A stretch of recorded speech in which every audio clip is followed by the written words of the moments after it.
Hello, good morning children. How are you? I am fine. I heard Cyrus, how are you?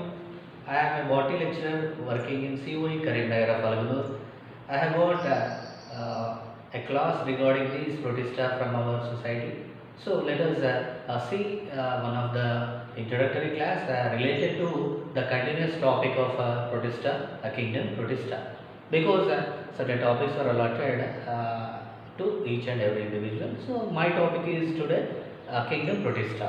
So let us see the kingdom protista. We all know that according to the R.H. Whittaker classification, it is one of the kingdom. It is a kingdom. According to Whittaker classification, protista is a kingdom. So this protista includes all unicellular eukaryotic organisms. This protista includes all eukaryotic unicellular organisms, and they are mainly aquatic in nature. They are mainly aquatic in nature. And these aquatic organisms which are present in this protista group are of five different divisions. They are classified into five divisions.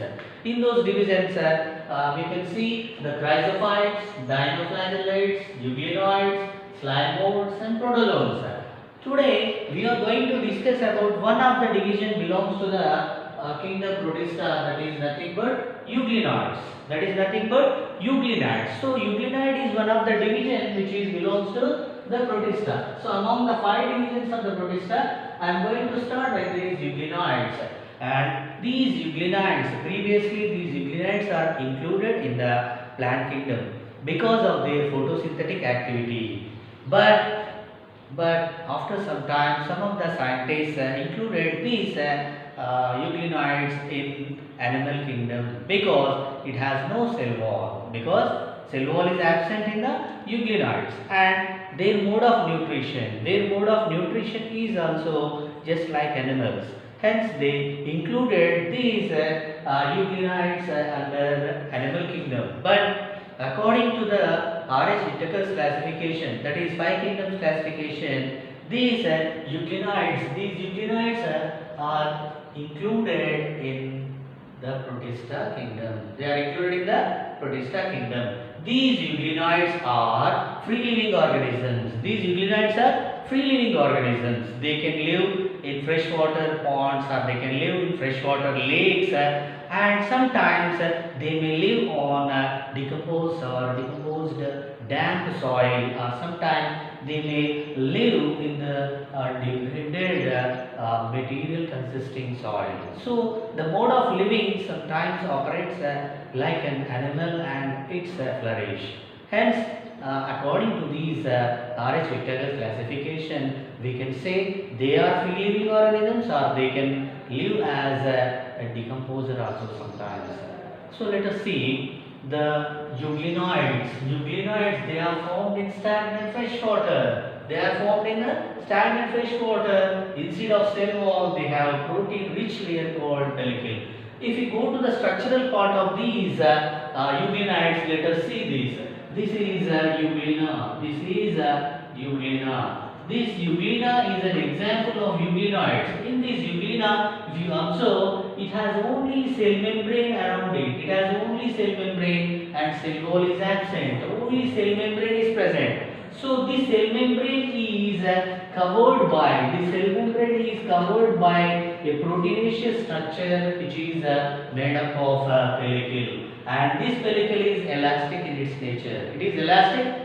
nature. And you observe, this is the anterior part of the euglena, and this is the posterior part of the euglena. If you observe the anterior part of the euglena, we can find a groove or a reservoir. We can call it as a groove which is forming into its anterior part. We call this as a reservoir. And from the base of the reservoir, two flagella arises. One is a small flagella and another one is a large flagella. And here, the small flagella is non-functional in its structure, and it is a functional flagella. So, from the base of the reservoir, two unequal flagella are arising. One is non-functional and another one is functional.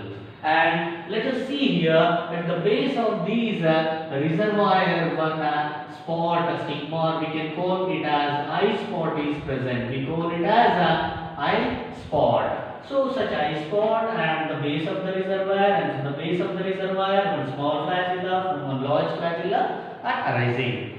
And another thing, these are forms like euglena, or another example I will give, that is paranema. Another example is paranema. This euglena and paranema are having a free living nature, and they can store the reserve food material in the form of paramylum. Their reserve food material is stored in the form of paramylum, or they can store their reserve food material in the form of fat. And another thing, these have vacuoles in its protoplasm, and such vacuoles are useful. These vacuole which is present here is useful in osmoregulation. We call it as osmoregulation. And the nucleus which is present in the euglena, this nucleus is haploid in its nature. It is haploid in its nature, and it also has the chloroplast.